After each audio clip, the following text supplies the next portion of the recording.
In a tranquil village nestled deep within the mountains, lived an esteemed Zen master named Ryota. He was known far and wide for his wisdom and ability to guide others along the path of enlightenment. One day, a young boy named Hiroshi arrived at the monastery seeking the master's guidance. Hiroshi carried a heavy burden, the recent passing of his parents in a tragic accident. Overwhelmed by grief and unable to find solace, he approached Master Ryota with tear-filled eyes. "Master," Hiroshi began, his voice trembling, "I am haunted by the pain of losing my parents. I cannot let go of the sadness." Master Ryota looked at Hiroshi with compassion, and then he picked up a porcelain teacup from the nearby table.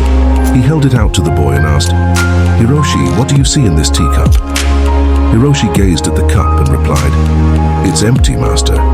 The Zen master smiled gently. "Yes, Hiroshi, just like this teacup, your mind and heart need to be empty in order to receive what life has to offer. Let me share a story with you. Long ago, in a neighboring village, there lived a farmer. He worked tirelessly in his fields, cultivating crops and tending to his animals. One day, a wild horse appeared at the edge of his property. The villagers marveled at his good fortune, but the farmer simply said, "We'll see." The next day, while trying to tame the horse, the farmer's son fell and broke his leg. The villagers sympathized with the farmer's misfortune, but he merely said, "We'll see." A week later, soldiers from a distant kingdom came to the village, conscripting all able-bodied young men for a war. Due to his son's injury, the farmer's boy was spared. The villagers envied the farmer's luck, but he calmly said, "We'll see." Hiroshi, life is like this story. Events may appear to be blessings or misfortunes, but it is our perception that shapes our emotions. Just like the farmer, we can never truly predict the outcome of any situation. By letting go of our attachments to expectations, we find peace in the present moment. Hiroshi pondered the story, his eyes gradually drying. "Master Ryota, how do I begin to let go?" The master placed a hand on Hiroshi's shoulder. "Start by acknowledging your feelings, Hiroshi. Allow yourself to mourn and feel the grief, but then release it like a passing cloud. Embrace the impermanence of life, and in doing so, you will discover the freedom of letting go." With those words, Hiroshi felt a sense of lightness he hadn't experienced in a long time.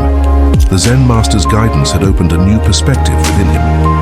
As the days turned into weeks, Hiroshi learned to observe his thoughts and emotions without being consumed by them.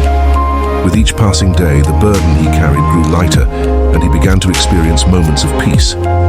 In time, Hiroshi returned to the village, not as a broken soul, but as a young man who had learned the art of letting go. The villagers saw the transformation within him and sought his advice. Hiroshi shared the story of the farmer and the wisdom of Master Ryota, passing on the lesson he had learned. And so, the village nestled in the mountains continued to thrive, its people finding solace in the teachings of a Zen master, and the journey of a young boy who discovered that letting go was the key to embracing life's ever-changing nature.